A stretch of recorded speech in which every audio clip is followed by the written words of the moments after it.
do that from time to time. If a call comes out, like called in, we'll get people coming in and out of the classroom.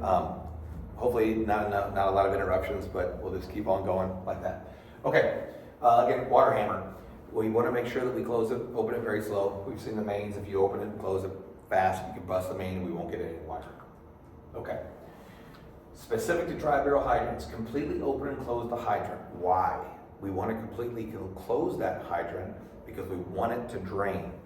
We want it all the way open to get the water all the way out, the full pressure. We want to close it all the way because we want that water to drain out because we do not want water in that hydrant. Okay? You verify that water drains out when shutting down the hydrant. So we verify that the water is drained out of the hydrant by shutting it down, putting our hand on top of the outlet, and you can feel like a sucking, on your hand, because that will be the sucking the water down. You can feel it. You can hear it, you feel it. Again, if the hydrant's not draining, that's what we just talked about. We'll notify the water department, or whoever you notify your department, but we notify the water department, and they will get on it as soon as they can. If a hydrant is not draining during winter, a hydrant must be pumped until empty before being repaired or replaced. That again is a water department deal. They will do that. We don't typically, we'll find them, let them know, and they can repair them. So here's our soft intake connections. You see those on the side. Again, not all hydrants have large steamer outlets capable of accepting direct connections from soft intake hose. So you sometimes can come across hydrants that don't have your large diameter steamer connection. We have our 4-inch, we have our 5-inch, whatever you're gonna take. So you have to hook up these, and you just have to, that comes with knowing your district, knowing your hydrants, knowing your area. Operations on hydrants with 2.5-inch outlets require 2.5-inch or 3-inch hose lines, okay? Simple. More efficient to connect whatever intake hose coupling is used to a 2.5-inch reducer coupling. Very, very simple. Okay, so here's our hard intake connections for dry barrel hydrants. They require more people because they're heavy. I mean, we know that. We don't typically have it. We have one we have one suction hose on one of the trucks. It's very heavy. It's a very heavy section of hose, and it does take multiple people, and you have to be pretty precise when you hook it up. Hard intake may be connected to apparatus or hydrant first, depending on local protocol. You can hook it up to the truck, you can hook it up to the hydrant itself, whatever you got to, whatever your protocols are, whatever's easiest to do actually is what it does. Like I said, they're very difficult and they take more than one person. The hard intake is marked for vacuum use only, so that's very important too. So ours is marked for vacuum use only, so we do it for suction.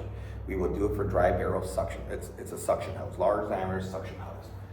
Do not use the hydrant connections in pressurized system. This type of hard intake only for drafting operational from static source. So that's what ours is. We're using our vacuum hose. It's a hard suction hose to get from a static source. A lake, pond, wherever we have to go to, we can hook it up. But that's what we're using. That's what ours is. What are 2 types of hydrant connections? That's right. We get our LVH, our soft suction. Okay, so we can talk a little bit about the mobile water supply operation. So this is what we're talking about when we're talking about the hard suction and having to get static sources. That's more rural. So we're pretty urban here. We have water everywhere, but sometimes there's rural areas. We have guys that work and volunteer in rural areas. They don't have the luxury of having hydrants every 3 blocks. So these rural areas that lack public water distribution systems or have inadequate volume and pressure, they need water shuttles and relay pumping. Much different than we have here, but there are systems that they have in place to get that water from a static source into whatever situation they need it in. Not typical around here. We have the capabilities, but we really don't need it because we have water systems everywhere. Every town by us is pretty simple. So our static water sources. I would caution against rivers, but you can use them, absolutely. Slow rivers, so sometimes if they're fast, it's just sometimes more trouble than it's worth. But lakes, very good. Rivers are actually, it's good. It's just sometimes there's a lot of stuff floating in the rivers.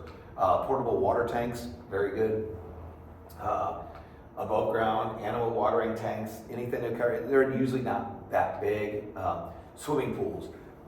Swimming pools are, yes, it's a good source for water, but the one problem with swimming pools is how many swimming pools do you know that you could probably pull a fire truck up next to? Not many, right? I mean, you could, yes, they have a lot of water in them, 35,000 gallons. So if you've got 35,000 gallons of water, but you can't park the truck next to it, it's kind of useless. So, I mean, they're usually in people's backyards, and you got to get, your hoses won't fit there. So it's possible, but it's very difficult. The rest of these, very good. Portable water tanks, lakes, very, very good. Some static water sources are equipped with a dry hydrant connection that allows pumping apparatus to draft or draw water from the lowest point of the water source. That is what I was talking about with what we have. So we have at one of the lakes in town, we actually have a hydrant that is that's a dry barrel hydrant that goes directly to the lake. It's got a strainer at the bottom. We can go to it if we need to. We can hook our hard suction up to it, and we can draft water out of that lake if we needed it, and we could be able to put it right in the tank. It's a very, very good source of water. But again, we have specific hoses for that, specific nits, and it's kind of difficult to do, but we do have it. The intake strainer is attached to the drafting end of the hard suction hose when pumping from a static source. It's designed to keep debris from entering the apparatus or portable pump. So that's what we're saying. At the bottom of these barrels, the hydrant barrels, it goes underwater, and there'll be a strainer at the bottom. Or if you're drafting straight out of a source, you'll have a strainer on the bottom of that hard suction hose, and that prevents stuff from getting into your truck. You don't want to get in the tank or anything like that. You don't want debris, rocks, whatever. It could be fish, something like that. And it must not rest in the bottom of a static source except when the bottom is clean and hard, like a swimming pool. It's concrete. But if it's on the bottom of a lake, or it's in a, then you're just going to be, or a river, you're just going to be sucking up debris, because that's what's on the bottom of a lake: dirt, silt, mud, rocks. You don't want to pull any of that into the system. Okay, so here is our water shuttle operation. It's a pretty simple operation, but you have to be very understanding of what's going on in that situation, very familiar with what's happening. Most departments that have to do this are very familiar because they've done it before. They've got SOGs and SOPs set up to where they do it the right way. So if we look at it, here's our fill site, like we were talking about. Here's our water source, right? It's a lake. See what I'm saying about this truck can get close enough to that lake to get the suction in the lake and fill up, or relay that water to this truck. But you have to get right up on it. So that's another part. You got to make sure that ground is steady, flat, that you can get in there and you're not going to get your truck stuck. Gives it to this truck, right? This truck drives on down the road, stops, and these here are the dump sites. So these are your dump tanks. You're going to take that water that you've just taken out of this water source and dump it in these dump tanks. Which tank do you think you're going to dump it into first? Very self-explanatory. Dump it into this tank. This tank then jet siphons this one to over here. So this one always has water in it, and it gets in this truck. This is the firefighting apparatus. There you go. It's right in there. After this truck has emptied its tank, it gets off the road, goes back around, and fills up again. It's a simple system, but done incorrectly, it won't work. And we'll get into it in a little bit about as far as these dump tanks and where you want to position and stationary. But that's your basic water shuttle operation. Right? Okay, here's some of our portable water tanks. This is an inflatable water tank here. Fills up, you inflate it, goes in. This is what you'll see mostly in our area, is the one that the collapsible water tanks. We see them a lot. You set them up, they set up pretty easy. They're pretty heavy. Takes a couple people to set them up, but once you get them set up, they're very, very efficient. You have to put tarp under them. See that tarp so they don't get scuffed on the bottom, make sure they're clean. So if you get two of these next to each other, you have what I showed you before, is that the first tank siphon the water into the other one, then you have two sources right there. Here's another one of your big inflatable tanks right there. all works. They all work good. I am a fan of these. The hard structure ones inside, they just seem to do a lot better. Okay, so when you deploy the portable water tanks, just like I said, this is very, very important. And for departments like us that don't do it very often, it's good to train on it because we don't do it. But some of the rural departments, they do this a lot and train on it a lot. Very important to spread the salvage cover or heavy tarp on the ground before opening a tank. So if you have, that's a barrier before that tank. So if you put it on some concrete or rocks or whatever, and they puncture the bottom, you've just lost your tank, right? So it's very important. You don't want to lose a tank. That tank won't hold water if it pops. The tank should be as level as possible. Sounds very logical, right? I mean, but sometimes you'll see it, and they're on a hill, and 20 feet over, you got flat ground. It's because where you pick. So try to make sure that when you're setting up these dump tanks, that they're in flat level ground, that they won't damage the tanks. Get your tarps down. You'll position the tank in a location that allows for easy access from multiple directions, but does not inhibit access. Very, very important to have that water shuttle flow where everyone's going around in circles. You want everybody positioned to where it operates smoothly in a circle, right?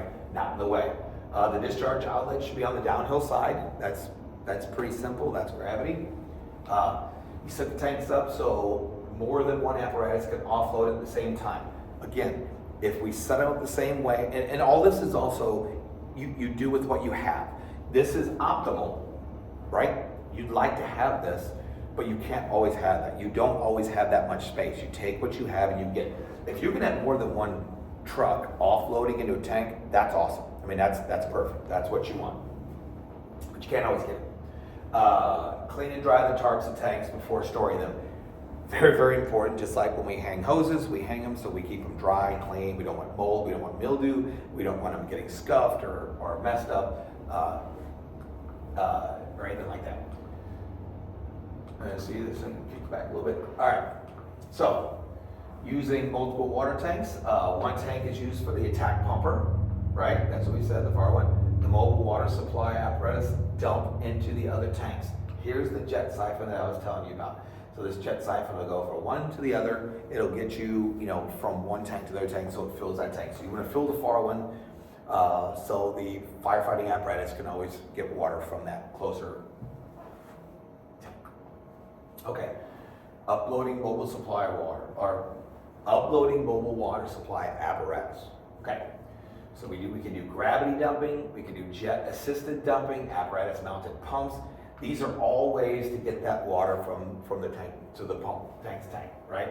When we unload the water supply. Filling mobile water supply apparatus. Okay.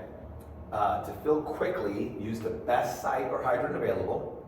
We always want to use large hose lines. Okay, and I can't reiterate that enough. I know some departments might not. Everybody's got 4 or 5 inch hose. You want to use the largest hoses you can. Multiple hose lines, get that water you can.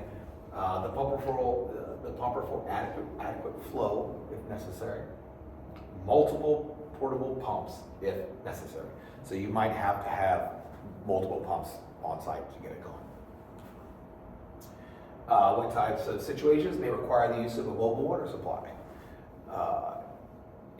So this is what we talked about. The rural areas that you don't have the water that you need around, you don't have a good system set up, so you're going to need a mobile water supply. You're going to need something down. So if you don't have a good hydrant system, then water supply system, you're going to need it. We'll describe methods used to deploy the fire hose. All right. I'll tell you what. Why don't we take a 10-minute break? And then we'll come back and resume. All right.